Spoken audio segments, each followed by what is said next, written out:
In this video, I'm going to show you how to display or hide an autofill handle in Microsoft Excel. So we're going to open Microsoft Excel, click on the Start button. I'm going to search Microsoft Excel, Microsoft Excel. We click on it to open.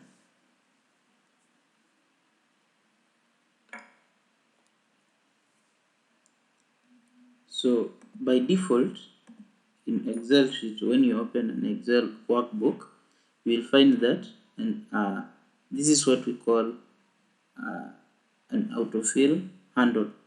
So every time when you click on any box in Excel, it's an autofill handle that will help us to autofill the formulas in Excel.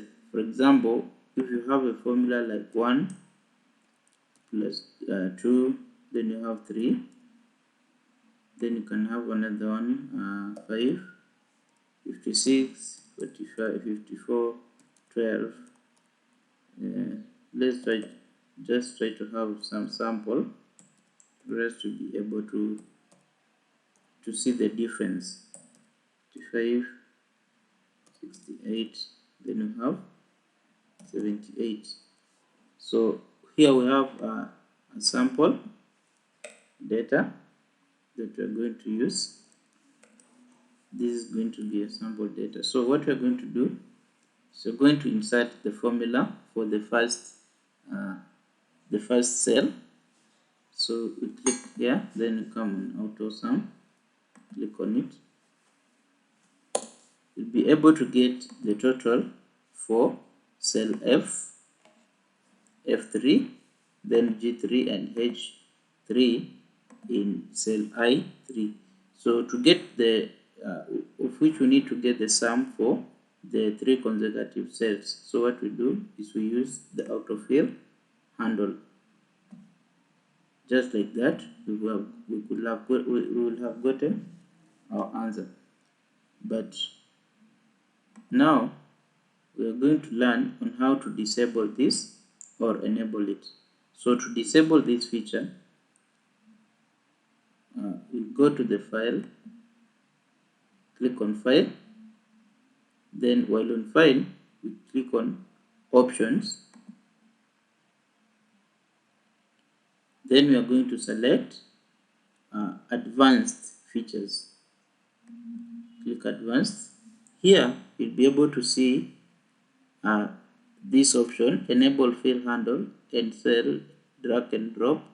Then you also enable alert before overwriting the cells. So we're going to disable it because right now it's enabled. So we uncheck the box for enabling fill handle.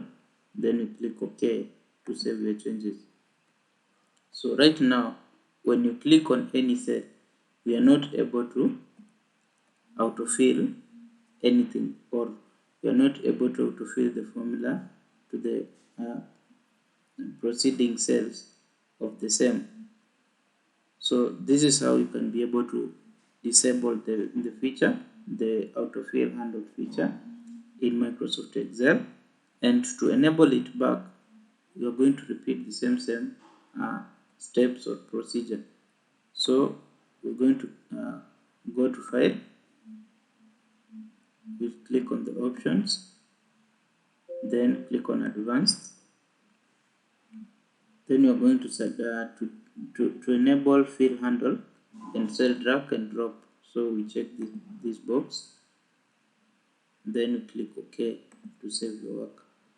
Now as you can see, we now have the feature. We can be able to drag our formula down and fill on the other cells. So that's simply how you can be able to enable or display the autofill handle feature in Microsoft Excel. So thank you for listening and learning together with us. Please don't forget to subscribe, like, comment and share our videos. See you in the next one.